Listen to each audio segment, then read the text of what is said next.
Sali katina biso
Le seul vrai Dieu adorable, incomparable. Avant toi, il n'y a pas eu un Dieu. Hors de toi, il n'y en aura point un autre. Les nations marcheront au nom de leur Dieu, mais Israël marchera au nom de l'Éternel, son Dieu. Oui, aujourd'hui, nous te sommes infiniment reconnaissants et nous reconnaissons que tu es le seul vrai Dieu, adorable, unique. Merci pour cet amour manifesté à la croix de Golgotha. Merci parce que les rois passeront, les dominations tomberont, les noms de ce monde, de ces grands disparaîtront, mais ton nom reste éternel. Jésus-Christ, tu es le seul. Il y a des fois nous manquons quoi te dire, car nous nous souvenons de l'œuvre accomplie à la croix de Golgotha. Comment un Dieu tout-puissant, un Dieu sans péché, que la justice de ce monde a déclaré juste, pouvait accepter cette ignominie, mort à la croix de Golgotha, une mort honteuse pour nous. Tu as pris notre place. Seigneur, alors qu'à la croix de Golgotha, tu souffrais, les gens se moquaient de toi. Mais cet amour qui était à son comble pouvait te pousser à dire pardonne-les. Jésus-Christ, merci pour tout ce que tu fais, tout ce que tu continueras à faire dans notre vie. Nous nous recommandons sous ta grâce. Tu sais que sans toi, nous sommes rien, de brebis sans force. Nous voulons que tu nous parles, nous voulons que tu nous édifies, que tu ajoutes un plus dans notre foi, dans notre connaissance. Nous repoussons tout ce qui ne te confesse pas et nous voulons que tu prennes possession de ces temps. Au nom de notre Seigneur Jésus-Christ, nous avons ainsi prié. Amen. Oui, Amen. Nous bénissons le Seigneur parce qu'il nous a encore agréé. Il nous a accepté devant son trône de grâce ce matin, 21 juin 2020. Pour nous, c'est un jour unique et spécial parce que le Seigneur a permis encore que nous soyons devant sa présence sur cette terre de pèlerinage, sur cette terre de la souffrance où l'homme vit comme un mercenaire, mais Dieu a permis, Dieu a voulu que nous soyons là dans sa présence. Je dis de tout mon cœur que le Seigneur vous bénisse et je veux que le direct de ce matin apporte la solution. Oui, je crois que le direct de ce matin va encore nous booster à la présence du Seigneur, parce que j'ai toujours dit la meilleure façon de prier, c'est de rester branché à la parole, parce que c'est cette parole qui est capable de nous montrer, de placer à nos bouches les mots que Dieu peut agréer. Vous êtes heureux parce qu'on a commencé cette marche avec vous, nous tendons vers la fin. Je crois que le dimanche prochain, nous allons mettre point virgule sur Psaume chapitre 23 et commencer Psaume chapitre 24, comme j'avais promis que Psaume chapitre 23 va nous introduire dans Psaume chapitre 24 et on fera une chute en arrière pour toucher aussi Psaume chapitre 22 parce que nous croyons que ces trois psaumes vont nous aider à comprendre la marche de la rédemption. Aujourd'hui, nous allons toucher un point très important. Et nous sommes toujours dans la continuité de Psaume chapitre 23. Je lis le verset 5, c'est là où nous sommes. Et je vais terminer par la grâce du Seigneur le verset 5 aujourd'hui. Je sais que ça nous a pris beaucoup de temps, mais on termine le verset 5 aujourd'hui. Et si le Seigneur nous fait grâce, le dimanche prochain, on va toucher le verset 6 et mettre point sur Psaume chapitre 23. Et les autres semaines, par la grâce du Seigneur, si le Seigneur nous fait encore grâce, s'il ne revenait pas, nous allons commencer l'étude de Psaume chapitre 24 plutôt, une étude bénéfique, édifiante pour notre foi. Nous prenons le texte, Psaume chapitre 23, verset 5, il est écrit « Tu dresses devant moi une table en face de mes adversaires, tu oins d'huile ma tête et ma coupe déborde. » Je crois, si je ne me trompe pas, 3 séances, nous avons eu le temps d'expliquer « Tu oins d'huile ma tête ». Mais aujourd'hui, on termine « Et ma coupe déborde ». quelle est la pensée que Dieu a cachée sur ma coupe déborde? Et pourquoi la coupe doit déborder? Je sais qu'aujourd'hui, par la grâce du Seigneur, le ministère va répondre, parce que j'ai toujours dit que la lettre, c'est la question. L'écriture, c'est la question. Et la réponse ne se trouve que dans l'esprit. Parce que le frère Paul a dit, il nous a rendu capables d'être le ministre de l'esprit, non de la lettre qui tue, mais de l'esprit qui vivifie. Je veux que le Seigneur ajoute l'explication à la lecture de cette portion de l'écriture et qu'il nous accorde la force de sonder, parce que comme il est écrit, la gloire du roi, c'est de sonder parce que la gloire de Dieu, c'est de cacher. De sonder qu'est-ce qu'il a caché dans ma coupe déborde. Je dois vous rappeler que Psaume chapitre 23, c'est le cantique d'une brebis. C'est le cantique d'une brebis qui chante l'intimité, qui chante l'expérience qu'elle a faite avec le pasteur. Oui, le pasteur, c'est Dieu. Le berger, c'est Dieu. La brebis, c'est David.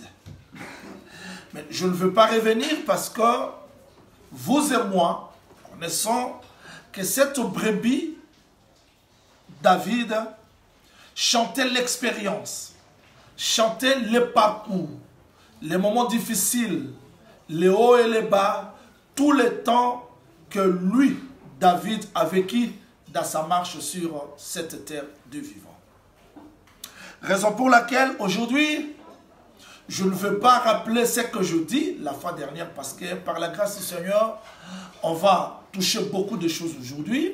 Et comme je l'ai toujours prié, je l'ai toujours demandé, que le Seigneur vous accorde l'intelligence pour saisir sa pensée, je crois qu'il vous l'accordera.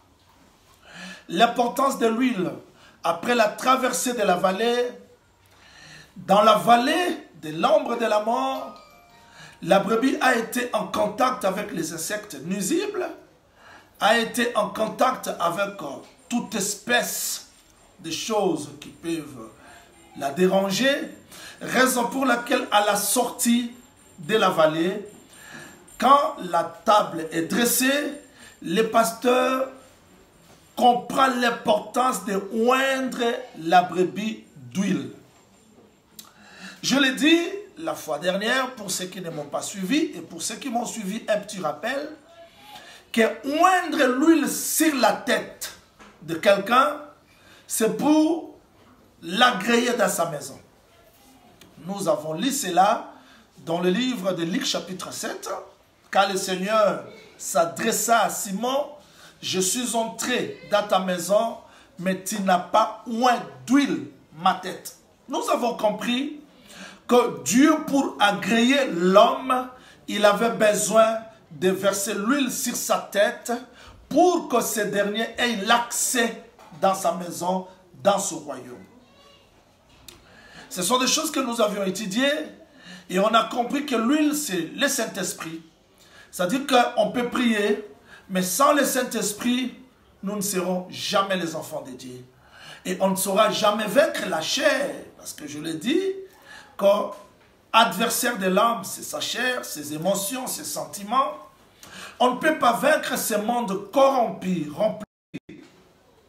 Nous ne sommes pas oints d'huile. Et l'onction d'huile nous permet d'entrer dans la maison, de retourner dans la présence du Seigneur pour que nous soyons agréés. Je demande à ces bien-aimés de ne pas m'appeler, s'il vous plaît. Je suis en direct. Faut pas m'appeler. S'il y a des messages, vous pouvez les faire. Je suis en direct, s'il vous plaît. Alors, je disais que la brebis a besoin de l'huile pour continuer la marche. Et le dimanche prochain, nous allons comprendre que cette marche, c'est vers l'éternité. C'est pour la maison. Mais suivez. Je veux que vous reteniez bien ce texte. Tu oins d'huile ma tête et ma coupe déborde. Aujourd'hui, je parle sur ma coupe déborde.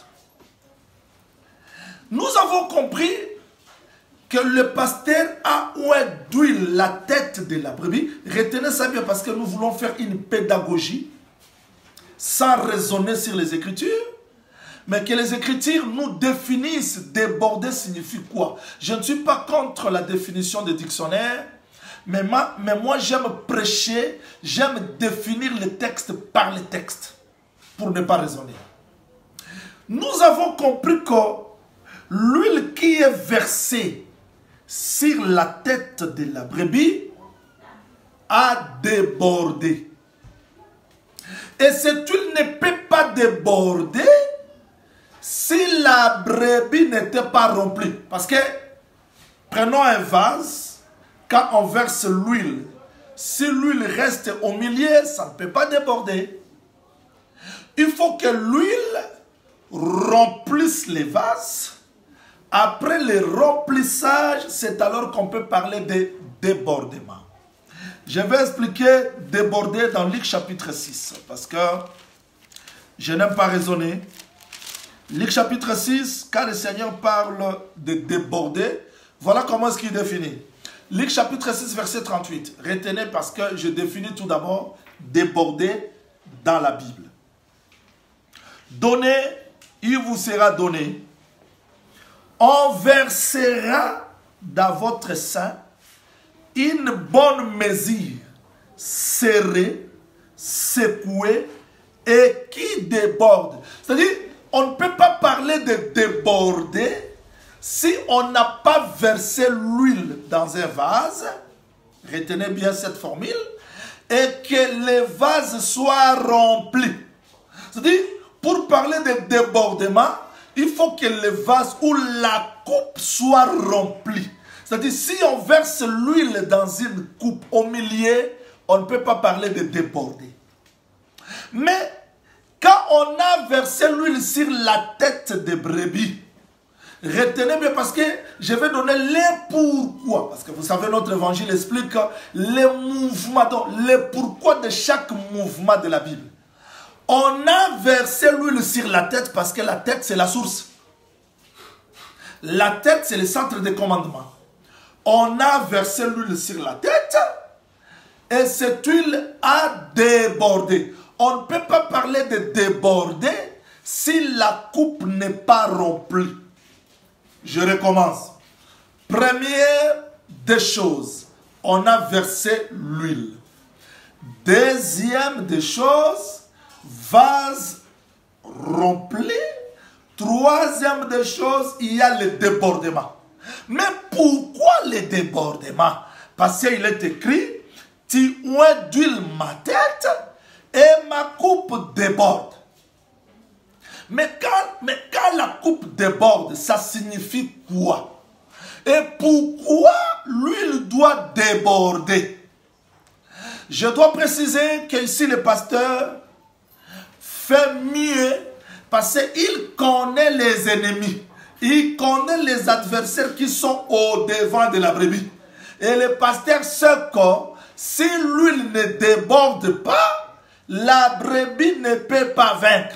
La brebis ne peut pas avancer. Voilà pourquoi, retenez bien le texte. Le pasteur, première des choses, il verse l'huile. Deuxième des choses, le vase est rempli.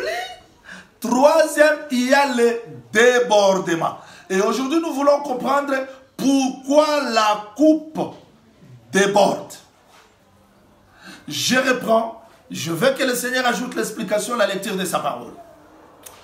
Vérifions le texte, s'il vous plaît, parce que je vous ai dit que la vraie brebis, c'est le Seigneur Jésus-Christ. C'est lui la vraie brebis. Jésus-Christ, c'est la brebis, parce que ce psaume parlait de lui. C'est-à-dire qu'on ne peut pas parler de Psaume chapitre 23 sans voir le Seigneur Jésus-Christ. Écoutez, je suis dans Jean chapitre 1er. On va faire quelques exercices, quelques gymnastiques pour comprendre ce texte. Je suis dans Jean chapitre 1er, verset 29. Retenez bien le texte. Le lendemain, Jean chapitre 1er, verset 29. Le lendemain, il vit Jésus venant à lui pour être baptisé. Il dit, voici l'agneau de Dieu qui ôte le péché du monde. C'est-à-dire, un homme à 2 pieds vient entrer dans le Jourdain. Mais Jean-Baptiste voit cet homme-là, il dit c'est l'agneau. On a compris que la brebis, l'agneau véritable, c'était le Seigneur Jésus-Christ. Mais quand Jean-Baptiste présente Jésus comme l'agneau, retenez bien, parce que je dis qu'on fait une démarche pour comprendre comment la coupe déborde. Et je sais que ça sera magnifique parce que vous allez comprendre la pensée de Dieu cachée dans ce psaume chapitre 23.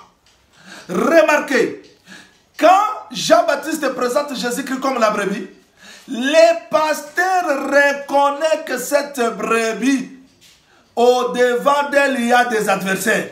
Les pharisiens, les sadducéens, les hérodiens, tous ces gens-là étaient les adversaires. Laissez la brebis comme ça, laissez l'agneau comme ça, c'est l'exposé. Voilà pourquoi quand Jésus sort du jardin, retenez ça. Quand Jésus sortait du jardin, je voulais dire comme la brebis, Luc chapitre 3, verset 22, complète, dit ceci, et le Saint-Esprit descendit sur lui. Voilà. C'est-à-dire que quand la brebis sortait, Dieu directement devait verser l'huile sur la tête de la brebis. Pourquoi? Parce qu'une brebis, si on ne verse pas l'huile sur sa tête, c'est l'exposer devant les adversaires. La première des choses, quand Jésus sort comme la brebis, les pasteurs versent l'huile sur la tête de Jésus. Et cette huile-là, c'est le Saint-Esprit. Mais je dis que la première procédure, c'est verser l'huile. Jusque-là, il n'y a pas de problème. Quand le Saint-Esprit est descendu sur la tête de Jésus, nous avons compris que c'est la brebis que le berger a versé l'huile. Merci Seigneur, parce que c'est ça. Les Écritures s'acclament.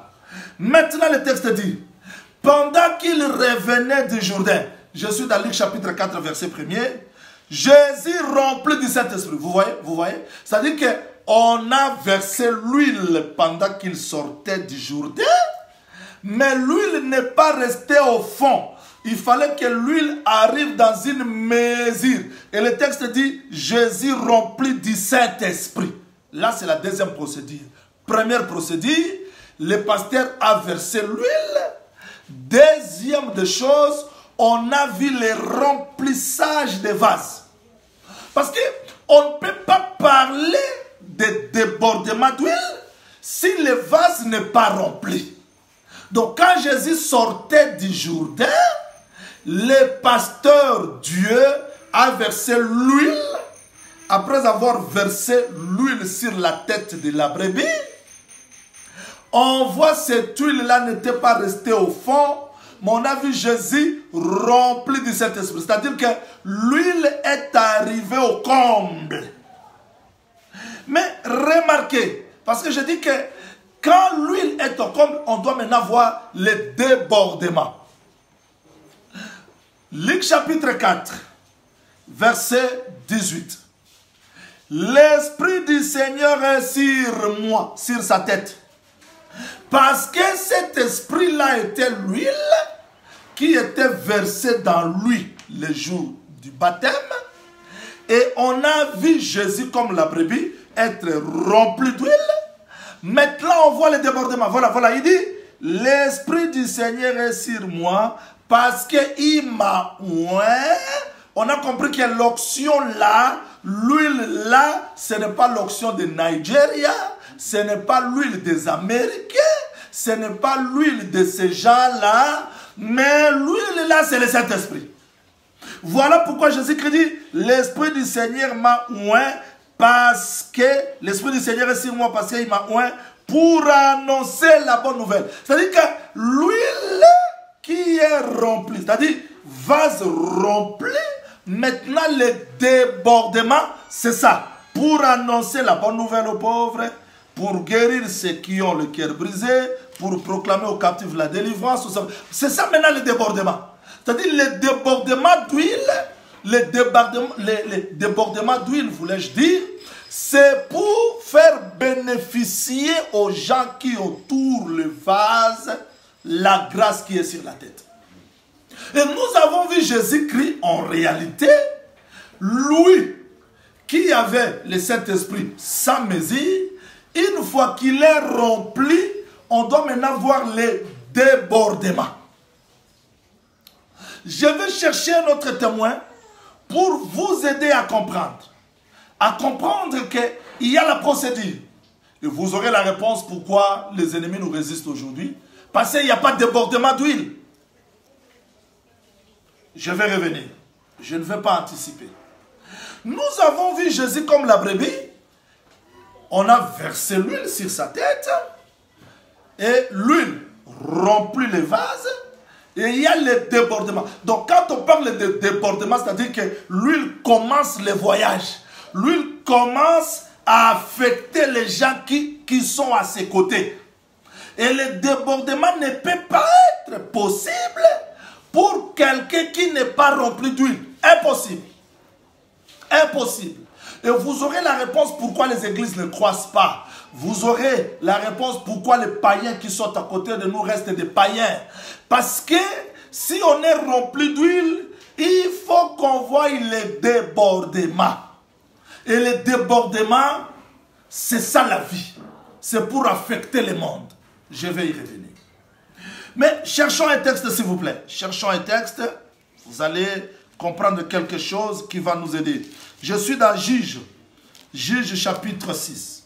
Là, on monte un peu quelques degrés parce que quand nous marchons, nous sommes dans Cana. On peut monter des montagnes, descendre la vallée, marcher dans la plaine parce que tout juif doit marcher comme ça. Et si quelqu'un n'est pas juif, il vient habiter dans le pays de Cana, les lois juives vont s'appliquer à qui que vous soyez, indigène, étranger. Donc, quand on marche, parce que l'enseignement, c'est ça la marche, on peut monter des degrés, descendre, parce que nous sommes dans le pays de Cana. Je suis dans Juge chapitre 6, verset 36 jusqu'au 39e verset. Vous allez comprendre une chose. Gédéon voulait les signes. Et quel est le signe qu'il cherchait? Le texte dit, Gédéon dit à Dieu, si tu veux délivrer Israël par ma main, comme tu l'as dit, voici, je veux mettre une toison de laine. C'est-à-dire la peau de la brebis, sous forme de la toison. Et cette toison, je la laisse seule. Et que cette toison soit couverte de la rosée. Donc, Gédéon voulait un signe de la délivrance. Et le signe de la délivrance pour Gédéon, il a cherché la peau de la brebis, de l'animal, toison de laine. Et qu'est-ce que Gédéon fait? Il dit, bon, je laisse ça là-bas. Je veux que la toison de laine, qu'est-ce qu'il dit? Qu'est-ce qu'il dit? Seul, j'aime ça, j'aime ça. Il dit que la toison de laine seule. Je ne sais pas si vous sentez ce que je sens. C'est-à-dire, il y a la terre là, la surface. Parce que je vous rappelle que la terre c'est Adam. Jérémie, Ézéchiel, Daniel, tous les prophètes là étaient les portions de la terre. Mais je veux que la toison de laine seule soit trempée de la rosée, c'est-à-dire soit couverte de la rosée et que le terrain reste sec. Donc s'il y a un Adam, s'il y a un Moïse, s'il y a un Josué, s'il y a qui que ce soit, les signes de notre délivrance, il faut qu'on voie tout d'abord la toison de laine trempée de la rosée et que la terre soit sèche. Quand Gédéon pose la question, les jours suivants, les matins, il se lève, il trouve que la toison de laine était remplie de rosée et la terre était sèche. C'est-à-dire que les cieux ont agréé seulement la toison de laine et toute la surface de la terre était sèche. J'aime ça. Voilà ce que Gédéon fait. Voilà notre prédication, notre enseignement. Voilà ce que Gédéon fait. Gédéon se leva le matin, il prend la toison de laine. Qu'est-ce qu'il cherche? Les signes de la délivrance. Il prend la toison de laine et il fit sortir la rosée qui donna l'eau pleine dans une coupe. C'est-à-dire, il prend une coupe, il presse la toison de laine et la coupe est remplie. J'aime ça. Il dit, bon, maintenant parce que la coupe est remplie, je ferai maintenant que la rosée qui est dans la coupe puisse déborder.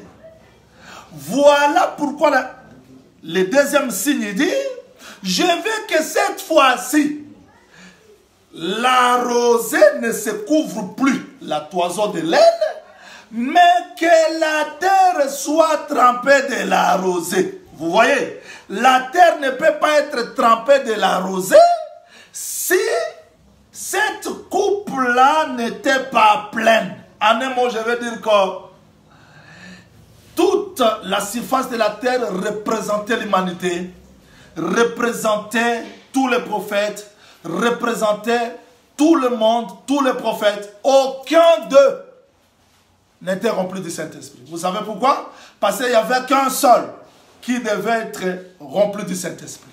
Et la seule personne, c'est le Seigneur Jésus-Christ. C'est-à-dire que tous les prophètes qui ont prophétisé, personne n'avait la rosée parce que la rosée ne se trouvait que dans un homme. Voilà pourquoi ce jour-là, quand un homme se présenta devant Jean-Baptiste, on a vu la colombe laisser tous les prophètes, tous les gens qui étaient là, et descendre sur un seul homme pour dire que c'est ça le signe de notre délivrance. Et le signe de notre délivrance, parce que lui, Jésus, était le seul qui avait le Saint-Esprit, et tout le monde là n'avait pas le Saint-Esprit, le seul. Mais parce qu'il était le seul, il devait monter à la croix de Golgotha pour qu'on le presse. Vous voyez, on a pressé Jésus à la croix de Golgotha. Quand il est pressé, maintenant une seule coupe était remplie. Le jour de la Pentecôte, c'est maintenant le verset. On n'a plus besoin de la coupe. Il faudrait maintenant que la terre soit aussi trempée de la rosée. Mais cette rosée provenait d'où? La rosée provenait de la coupe qui était remplie. Voilà pourquoi je dis, le jour de la Pentecôte, le Saint-Esprit n'était plus dans un homme, mais le Saint-Esprit devait tremper toute la terre parce que c'est maintenant le temps de débordement. Voilà pourquoi je dis qu'aujourd'hui, nous croyons que quand David chantait le débordement de la coupe, il parlait d'un travail, d'un ministère. Allons-y voir rapidement. Allons-y voir rapidement. Si Jésus-Christ, c'est lui la brebis, c'est lui l'agneau qui avait besoin de l'huile. Maintenant, notre place, où est maintenant mon problème? Parce que moi, je ne suis pas la brebis. Matthieu chapitre 10. Matthieu chapitre 10, verset 6. Voilà ce que Jésus-Christ dit. Je vous ai toujours dit strictement interdit de raisonner, on ne raisonne pas. Matthieu chapitre 10, verset 6. Voilà ce que Jésus-Christ dit. Allez plutôt vers les brebis perdues de la maison d'Israël. Qu'est-ce qu'il dit? Jésus-Christ dit quoi? Il dit quoi? Il dit, je vous envoie comme des brebis au milieu des loups. Donc Jésus-Christ envoie les hommes comme des brebis. Et dans Psaume chapitre 23, on a compris que c'est le cantique des brebis. Et si Jésus est la brebis, il reconnaissait que les hommes aussi sont des brebis. Voilà pourquoi dans Matthieu chapitre 10, verset 16, suivez-moi avec beaucoup d'attention, redoublez votre intelligence, redoublez votre intelligence, redoublez votre attention. Voilà ce que Christ dit. Matthieu chapitre 10, verset 16, il dit, voici je vous envoie comme des brebis au milieu des loups. C'est-à-dire, Jésus-Christ reconnaissait que l'église aussi était des brebis. Mais parce que l'église, ce sont des brebis, lui, comme le bon pasteur, il ne peut pas nous laisser comme ça. Qu'est-ce qu'il doit faire? 1, il doit verser l'huile. 2, on doit voir cette huile-là être remplie. 3, le débordement. Allons-y pour chercher. Quand il envoie Pierre, Jacques, Jean, André, Thomas, tous les apôtres là, Jésus-Christ reconnaissait que c'était des brebis. Comme le Père l'a envoyé, lui aussi envoie les brebis. Jésus-Christ était la brebis, l'église aussi c'est la brebis. Voilà pourquoi il dit ceci. Voilà ce que Jésus-Christ dit. Il dit, je vous envoie comme des brebis au milieu des loups. Vous voyez? C'est-à-dire que la brebis, au devant d'elle, il y a des adversaires. Maintenant, comme le bon pasteur, il sait que si je laisse la brebis comme ça, elle ne saura pas faire face aux adversaires. Qu'est-ce que Jésus-Christ fait? Allons-y. Jean chapitre 16. Jean chapitre 16. Jean chapitre 16, verset 12. J'ai encore beaucoup de choses à vous dire, mais vous ne pouvez pas les supporter maintenant. Quand le consolateur sera venu, vous voyez? C'est-à-dire que quand le consolateur sera venu, parce que Jésus-Christ savait, il connaissait qu'une brebis sans l'huile n'est rien. Tout ce que nous sommes, notre étude, la richesse, notre force, sans le Saint-Esprit, nous sommes rien. Voilà pourquoi il dit, je vous envoie comme des brebis au milieu des loups. Maintenant, lui, comme le bon pasteur, voilà ce qu'il fait. Il dit, j'ai encore beaucoup de choses à vous le dire, mais maintenant, vous ne pouvez pas les supporter. Pourquoi? Vous ne pouvez pas les supporter parce que vous êtes des brebis. Attendez l'huile sur la tête. Voilà pourquoi il dit ceci. Je suis dans Jean chapitre 20. Là, on lit le texte. Jean chapitre 20. Je commence la lecture à partir du verset 21 jusqu'au 22e verset. Jésus leur dit de nouveau, la paix soit avec vous. Comme le Père m'a envoyé, moi aussi je vous envoie. Après ces paroles, il souffla sur eux et leur dit, recevez le Saint-Esprit. J'aimerais que vous reteniez bien la procédure. Quand il dit recevez le Saint-Esprit, qu'est-ce qu'il fait? Il verse l'huile sur la tête des brebis. C'est-à-dire Pierre brebis, Jean brebis, Jacques brebis, André brebis, Thomas brebis, tous les apôtres là étaient des brebis. Et parce que lui, le pasteur, connaissait les loups, il dit, je vous envoie comme les brebis au milieu des loups.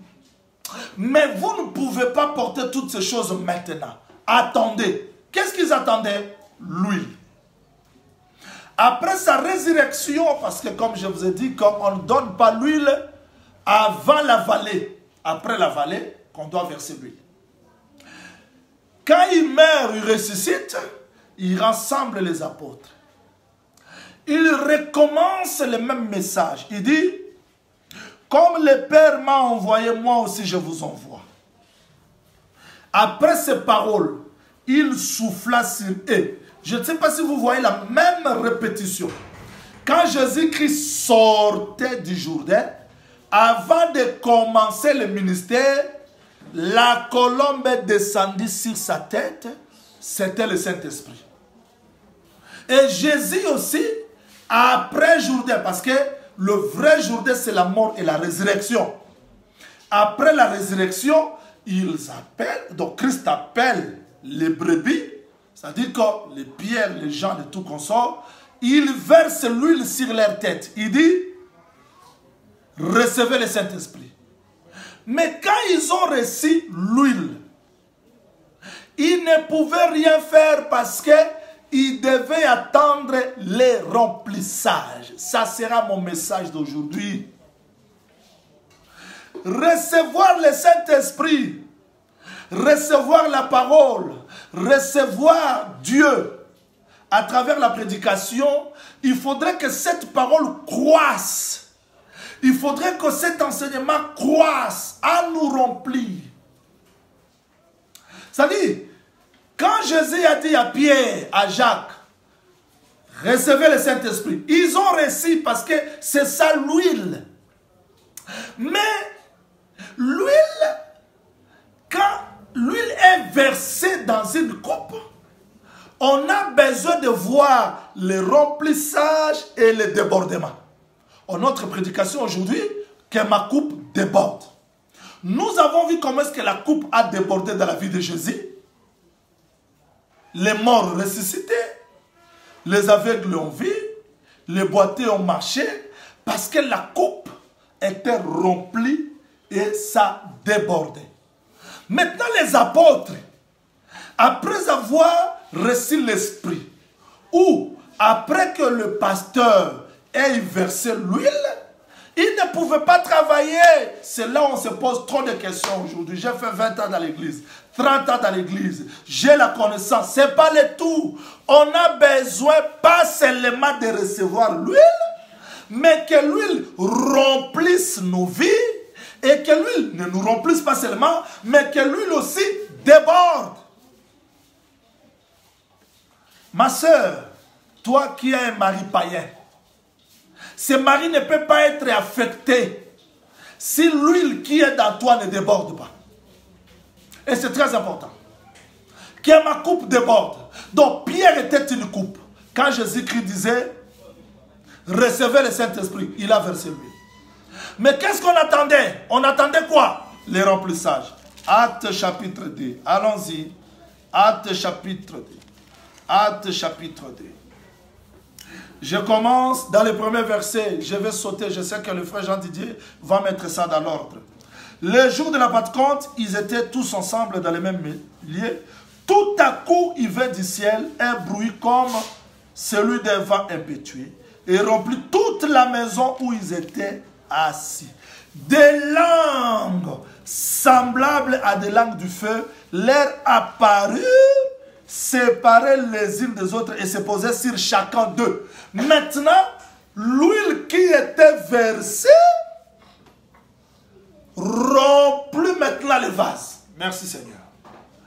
Parce que Pierre est rempli, parce que Jean est rempli, Jacques est rempli, Thomas est rempli, on verra maintenant la coupe déborder.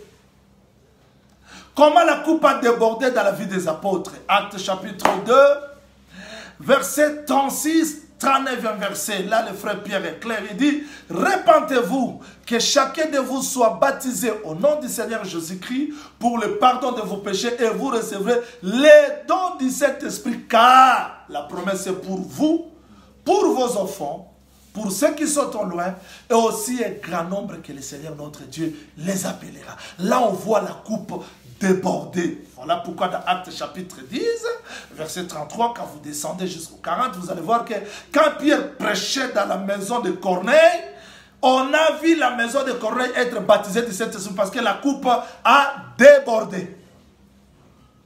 Voilà pourquoi David dit que tu oins d'huile ma tête et ma coupe déborde.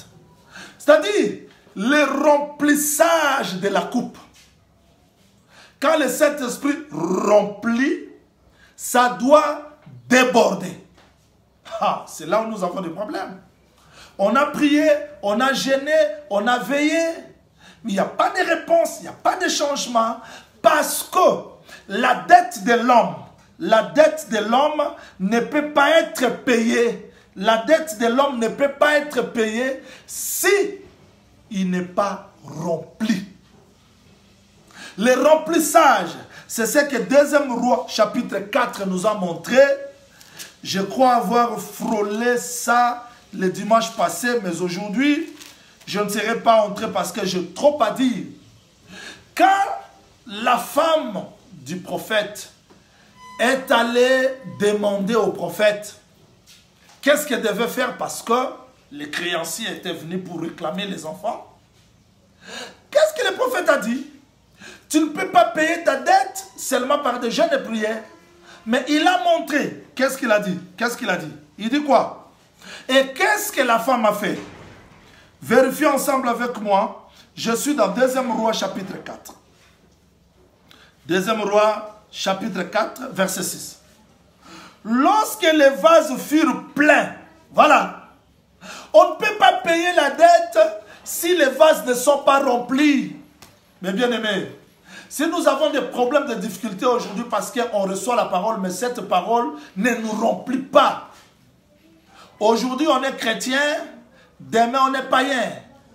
C'est-à-dire que j'ai la facilité de vivre selon la chair, j'ai la facilité d'écouter la parole, mais tout cela, c'est parce que je ne suis pas rempli. Si le vase est rempli, la dette est payée. Les songes que vous recevez, des cauchemars, les choses ne marchent pas, les liens de famille, tout consort, cette dette-là existe parce que tu n'es pas encore rempli. Je viens aujourd'hui pour dire que nous devons nous abandonner pour être remplis du Saint-Esprit et que cette coupe déborde.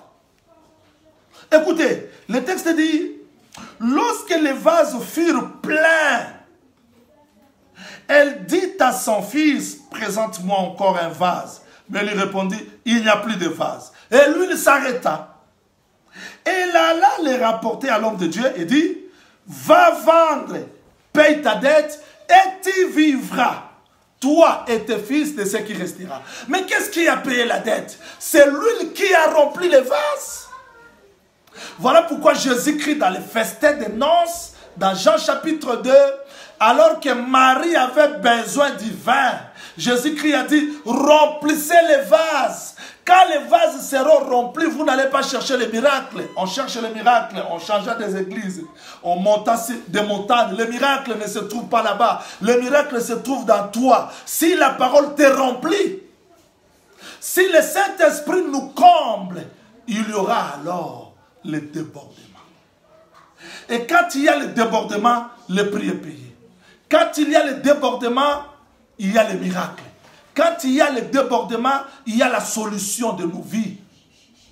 Je fais cet exposé de Psaume chapitre 23 parce que vous savez que je parlais sur la mission de l'église. Ça fait plus de 2 ans que j'étais dans la mission de l'église.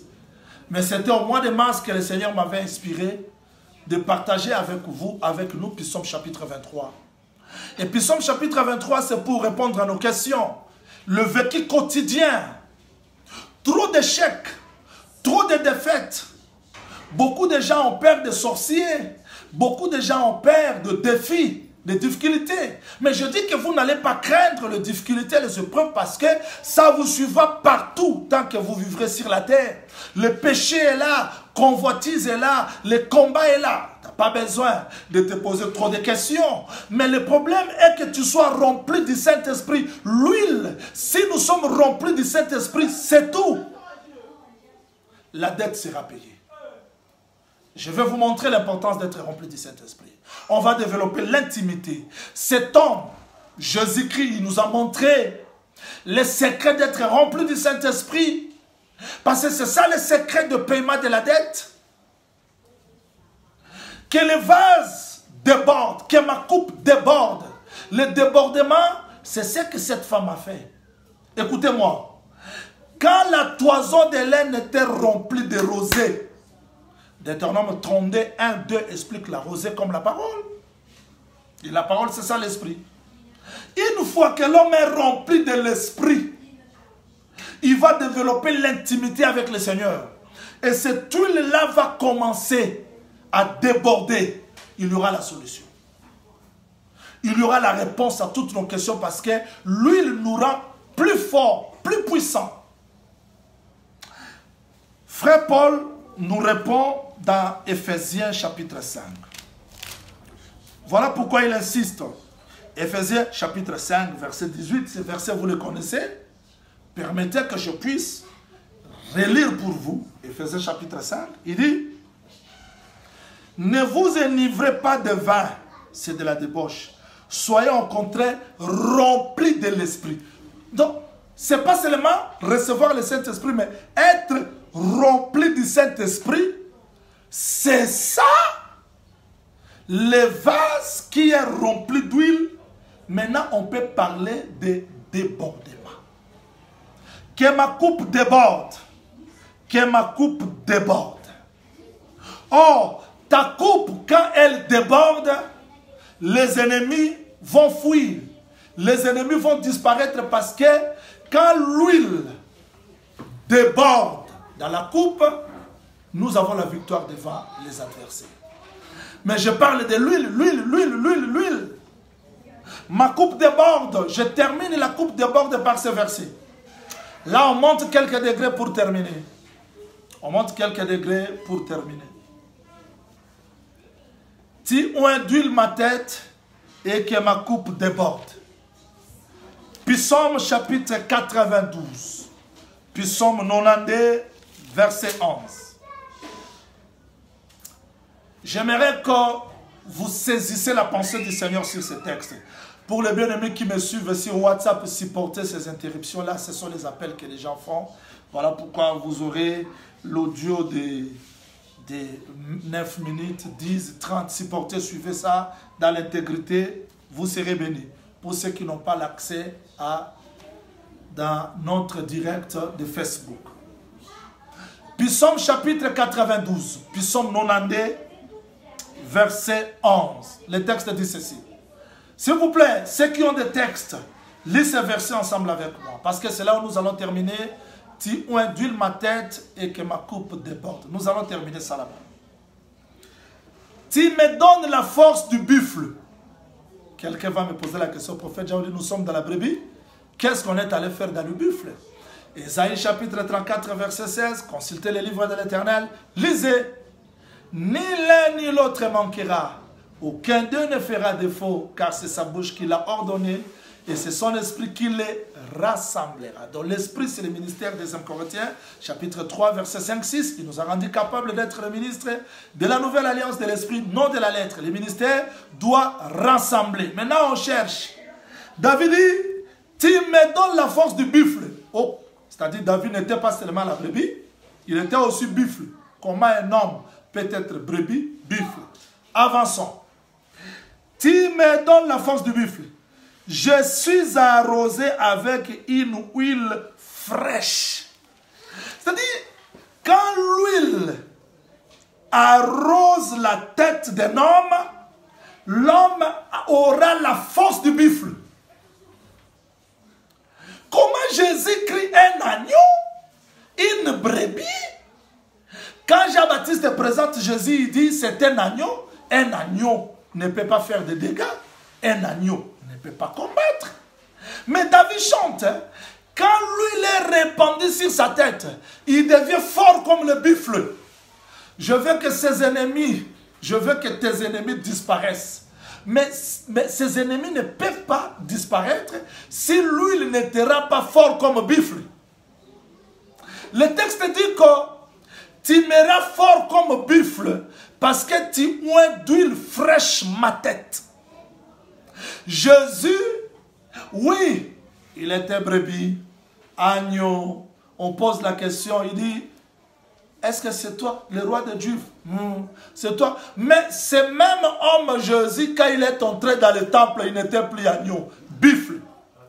Devant le mauvais esprit criait. Ce n'était pas un agneau, buffle. C'est-à-dire que l'onction nous rend plus fort pour avoir la victoire devant les ennemis. Mais quelle était la différence de David avec Saül? Quelle était la différence de David avec tous ces vaillants hommes qui se trouvaient dans les champs de bataille? C'était l'huile. L'huile a fait que David qui était faible devienne fort. L'huile te rendra fort devant tes adversaires. Tu ne fuiras pas les adversaires et tu n'as pas le temps de le fuir.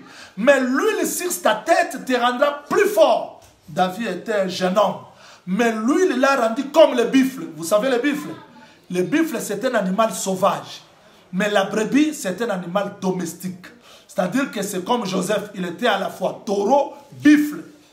C'est-à-dire que Jésus-Christ, ici, il est agneau, mais devant les ennemis, il devient comme buffle. Et toi, parce que l'huile doit être sur ta tête et déborder, Dieu te rendra fort Dieu te rendra fort devant les ennemis, devant les adversaires, parce que l'huile va changer ta nature devant les combats. Je veux que Dieu t'accorde la force de buffle. Et pour que la force de buffle te soit accordée, tu as besoin d'huile. L'huile fraîche sur ta tête. Voilà, si la coupe déborde, nous aurons des solutions à nos problèmes. Ce qui a donné la force à l'église de commencement, Actes chapitre 5, verset 42. Quelle force! Il ne cessait d'évangéliser chaque jour dans les temples, dans les maisons. Quelle force, quelle puissance! Actes chapitre 19, verset 10. C'est là, durant 2 ans, toute l'Asie fut évangélisée. Pourquoi? La force. Actes chapitre 8, quand on a lapidé Étienne, les disciples qui fouillaient, évangélisaient avec force. Devant les épreuves, les difficultés, les souffrances, tu vas avancer parce que tu n'es pas seulement la brebis, tu as aussi buffle. Le texte dit, quand Moïse a terminé la marche, il dit, Seigneur, toi qui as conduit Israël dans le désert, tu étais pour eux comme la force de buffle. Oui, tu peux être faible. Oui, parce que tu es la brebis. Mais le Saint-Esprit dans toi te donnera la force de devenir plus que toi-même. Bien-aimé, je fais ce direct pour montrer l'impact. Nous devons impacter le monde. Nous devons impacter nos familles, notre entourage, les mariages, le foyer, parce que l'huile sur nous nous rend des hommes extraordinaires. Je ne peux pas comprendre, je ne peux pas croire à un peuple qui a le Saint-Esprit qui a débordé et qui reste faible. Non, le frère Paul dit, l'esprit que vous avez reçu, Timothée, ce n'est pas l'esprit de la timidité, c'est l'esprit qui fait bouger. Les sorciers doivent fuir, les magiciens doivent fuir. Toi, tu n'as pas le temps de fuir les sorciers parce que l'huile qui déborde te rendra plus fort. Mais comment les apôtres attendaient les remplissages? Parce que le problème est quand on dit, la parole que je reçois c'est l'huile, oui. Le Saint-Esprit c'est l'évangile, oui. Mais pour être rempli, ça demande de la discipline. Trop de distractions aujourd'hui. Je vois les frères et sœurs passer leur temps par des débats inutiles. Mais les apôtres, quand ils ont reçu la promesse d'attendre le remplissage du Saint-Esprit, quelle était leur attitude? Ils persévéraient dans la prière. Ils restaient dans la concentration. Aujourd'hui, les gens persévèrent plus dans des Facebook. Les gens persévèrent plus dans des WhatsApp. Quelqu'un qui a prié 15 minutes, mais il reste à la télé jusqu'à 2 h du matin. Il n'a pas le temps de persévérer. Tu ne seras pas rempli. La chair est faible. Tu as trop d'adversaires. Et le diable ne te permettra jamais d'être rempli. Parce qu'il sait que quand tu es rempli, c'est sa défaite. Il va multiplier des distractions, des distractions, des distractions. On voit les gens qui peuvent faire le débat de 3 heures du temps de la politique, le débat de 4 heures du temps de football, mais les gens n'ont pas le temps de rester 2 heures du temps dans la présence du Seigneur. Comment est-ce que le message que tu reçois va déborder dans ta vie parce que tu n'as pas le temps de développer l'intimité avec le Seigneur? Je dis dans la prière qu'on avait fait les vendredis que la vie chrétienne, c'est une vie de combat, c'est une vie de déception, c'est une vie de questions. Et on a besoin de développer l'intimité parce que l'intimité avec le Seigneur nous fera à ce que nous soyons des victorieux devant n'importe quelle défaite. Il y a des défis. Les défis d'hier, ce ne sont pas les défis d'aujourd'hui. Les défis qui nous entendent, c'est pas ce que nous vivons aujourd'hui. Israël, dans le désert, les défis qu'ils ont rencontrés, ce n'est pas les défis de l'Égypte. En Égypte, c'était Pharaon, mais l'agneau était là. Mais devant la mer Rouge, ils n'ont plus besoin de l'agneau, mais ils ont besoin de l'intimité pour que Dieu accorde la force, l'orientation. Que dois-je faire devant cette épreuve? Voilà pourquoi tu as besoin de l'intimité. Développer cette intimité avec le Seigneur pour que le Saint-Esprit te rende capable de vaincre la chair, Que le Saint-Esprit te rende capable de vaincre les adversaires qui sont au-devant de vous. Sans le Saint-Esprit, nous ne sommes rien. Parce que la brebis est faible. La brebis n'a pas des yeux. La brebis ne connaît rien. Mais elle a besoin d'être remplie du Saint-Esprit. Il y a des gens qui se posent des questions. Je fais 20 ans, je fais 30 ans, je fais 10 ans, grandi, je suis incapable de vaincre les désirs de la chair. La réponse, parce que tu n'es pas rempli du Saint-Esprit. Quand l'huile déborde, l'huile paye les prix. Ça paye des prix de nos problèmes. Il y a des gens qui trouvent que tout est normal.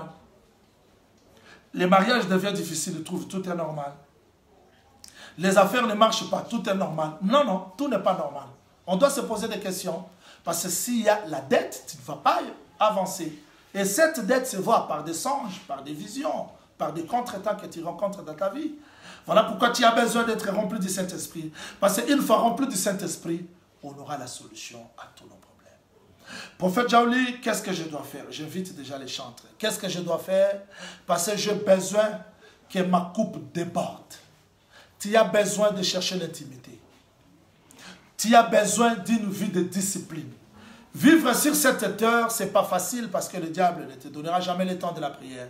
Mais tu as besoin de rester dans la présence du Seigneur. Tu as besoin de développer l'intimité. Tu as besoin de la prière. Tu as besoin de rester dans la présence du Seigneur pour que tu sois capable. Parce que cette intimité te donnera la force de vaincre le péché. Cette intimité te donnera la force d'aller de l'avant. Nous voulons prier. Après ce message puissant qui a touché nos cœurs, qui a secoué nos âmes, nous voulons prier que le Seigneur nous accorde la force de vaincre les désirs de la chair, de vaincre les ennemis et que notre coupe déborde. Les cantiques, les chantres nous entendent et nous entrons dans la présence du Seigneur. Chacun de nous va prier, il va demander la force, il va demander réellement le débordement d'huile. Au nom du Seigneur Jésus-Christ, prions le Seigneur.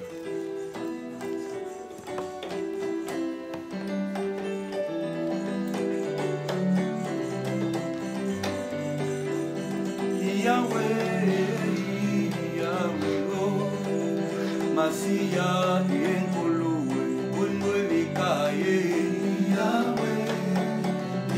Yahweh kolowe Masia yenkolowe Mona bolingole kulusu Matoboli yo mopanzi Makila ekotango zali na bongo Umama Jésus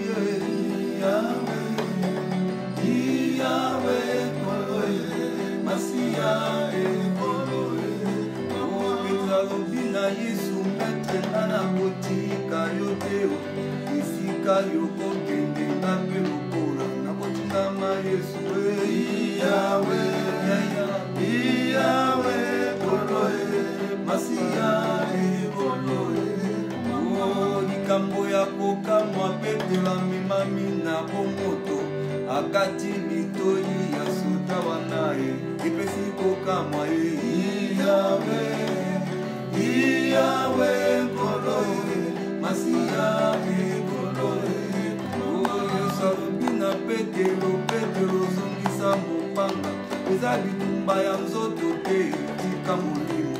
Abdelanga Yahweh koloe, Masia koloe. Oyo salubina petero zongisa mopanga. Soki azalaka ya nzoto mbele banjelu bambelanga Yahweh koloe Masia koloe. Oh, je suis noire mais je suis belle. C'est le soleil qui m'a bébé. C'est ça la grâce bondele kae Yahweh koloe Masia koloe. Okembo Alléluia Hosanna na Yahweh. Alléluia Hosanna na Yahweh. Okembo Alléluia Hosanna na Yahweh. Alléluia Hosanna na Yahweh. Omokolo yokozonga nkolo kanisa na mwana na yo. Okembo Alléluia Hosanna na Yahweh. Okembo Alléluia Hosanna na Yahweh. Okembo Alléluia Hosanna na Yahweh.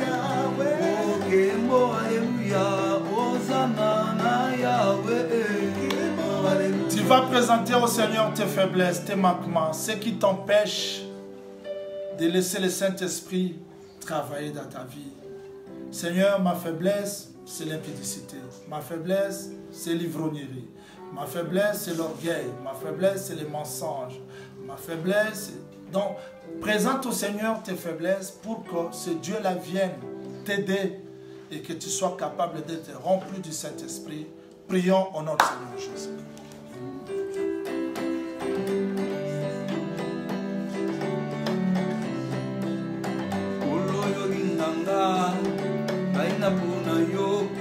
Yanga motema nyonso nakabana Yesu koloyo linganga naina puna yo yanga motema nyonso nakabana Yesu o koloyo ponanga naina nina yo yanga motema nyonso nakabana Yesu koloyo linganga naina puna yo yanga motema nyonso nakabana Yesu o Yesu yo linganga ngai na pona yo yanga motema nyonso nakabana Yesu yo linganga ngai na pona yo yanga motema nyonso nakabana Yesu Alléluia tokoyemba lokumu eza ya ngai Alléluia koloye oh Alléluia tokoyemba lokumu eza ya nanga Alléluia koloye oh Alléluia tokoganga lokumu eza ya nanga Alléluia koloye oh Yesu azali mpona ngai nga nakobanga eloko nini Alléluia koloye oh Yesu akufa mpona nga nakobanga eloko nini Alléluia koloye oh Yesu azali mpona nga kobanga nde eloko nini Alléluia koloye bayebaka mwasi ya botosi se na ndako ya libala Alléluia koloye o bayebaka mwana ya botosi se na ndako ya babote Alléluia koloye o Alléluia tokoyemba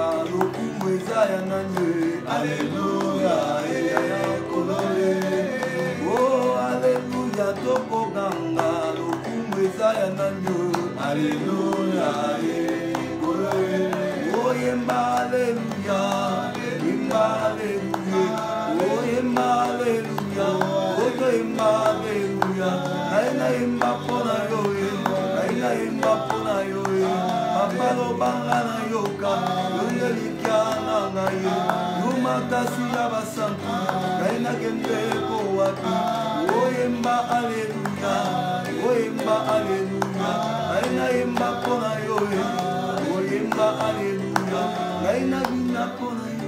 Oui, nous bénissons le Seigneur. Merci, merci. Je sais qu'on aura le temps de la prière et on aura le temps de chanter même 2, 3, 4 minutes avec les chantres. Mais je dois vous expliquer, peut-être les gens qui nous suivent, vous allez voir qu'on a changé la dénomination. La fois passée, dans tous les temps, on passe nos directs sur la page Assemblée des Saints Réunis.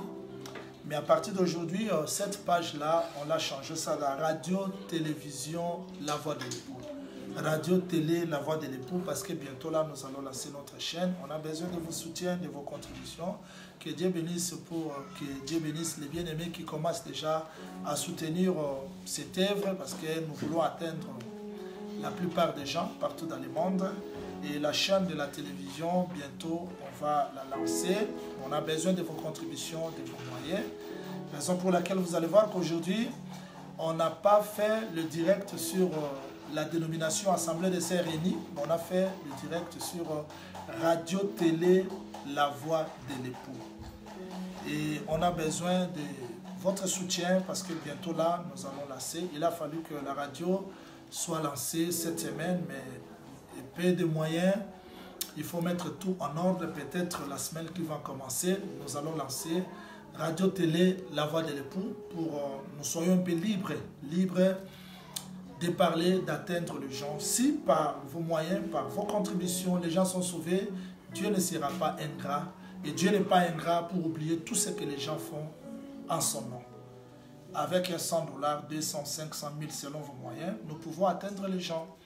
Et j'ai toujours dit que la meilleure façon de contribuer, d'investir, c'est de servir pour que l'œuvre de Dieu avance. Ceux qui m'ont suivi dans le tribunal de Christ jeudi, Jean-Willy prêche, mais pour qu'il prêche, il y a quelqu'un qui a acheté les mégas.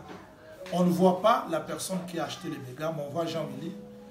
Mais dans le tribunal de Christ, chacun aura sa récompense.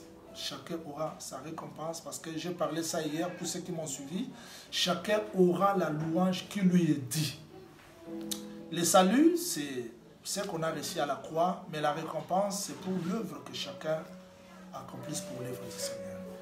Et n'oubliez pas, cette semaine, pour que Dieu nous remplisse, on a besoin de développer l'intimité, de rester dans sa présence. Et le vendredi, nous aurons un jeûne du matin, soir. Nous serons dans la présence du Seigneur.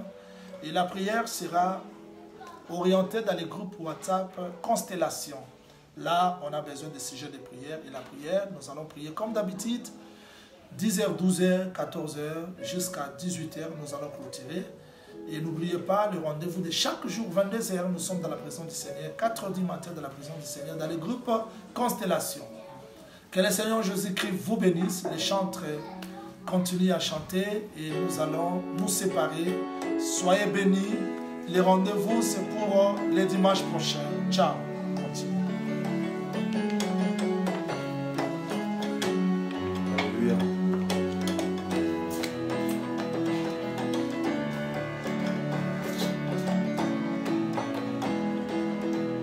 Ole engengisi Ezayo ongengisi mitema oyo ndepole ya pokwa mobezi ya lobiko oyo ndepole ya pokwa momemi ya lobiko